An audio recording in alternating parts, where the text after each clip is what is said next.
Job, chapitre 36. Élihu continua et dit, « Attends un peu, et je vais poursuivre, car j'ai des paroles encore pour la cause de Dieu. Je prendrai mes raisons de haut, et je prouverai la justice de mon Créateur. Sois-en sûr, mes discours ne sont pas des mensonges, mes sentiments devant toi sont sincères. Dieu est puissant, mais il ne rejette personne.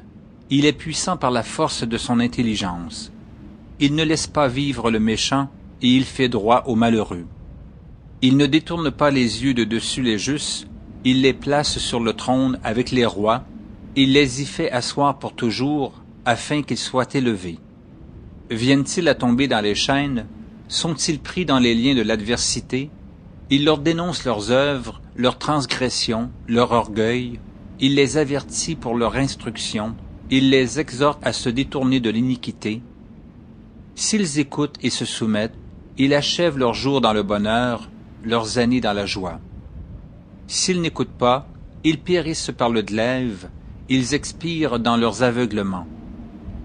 Les impies se livrent à la colère, ils ne crient pas à Dieu quand il les enchaîne.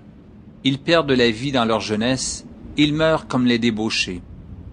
Mais Dieu sauve le malheureux dans sa misère, et c'est par la souffrance qu'il l'avertit. Il te retirera aussi de la détresse pour te mettre au large en pleine liberté, et ta table sera chargée de mets succulents.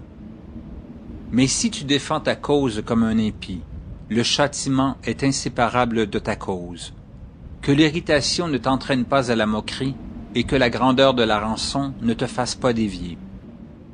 Tes cris suffiraient-ils pour te sortir d'angoisse, et même toutes les forces que tu pourrais déployer? Ne soupire pas après la nuit, qui enlève les peuples de leur place. Garde-toi de te livrer au mal, car la souffrance t'y dispose.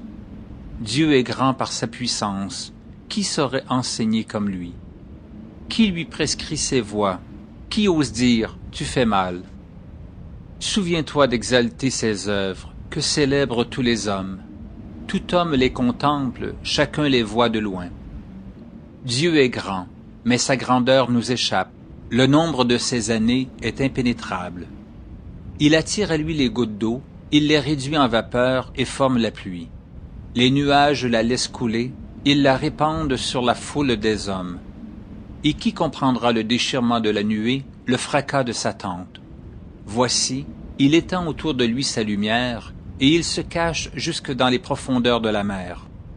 Par ses moyens, il juge les peuples, et il donne la nourriture avec abondance. Il prend la lumière dans sa main, il la dirige sur ses adversaires. Il s'annonce par un grondement, les troupeaux pressentent son approche.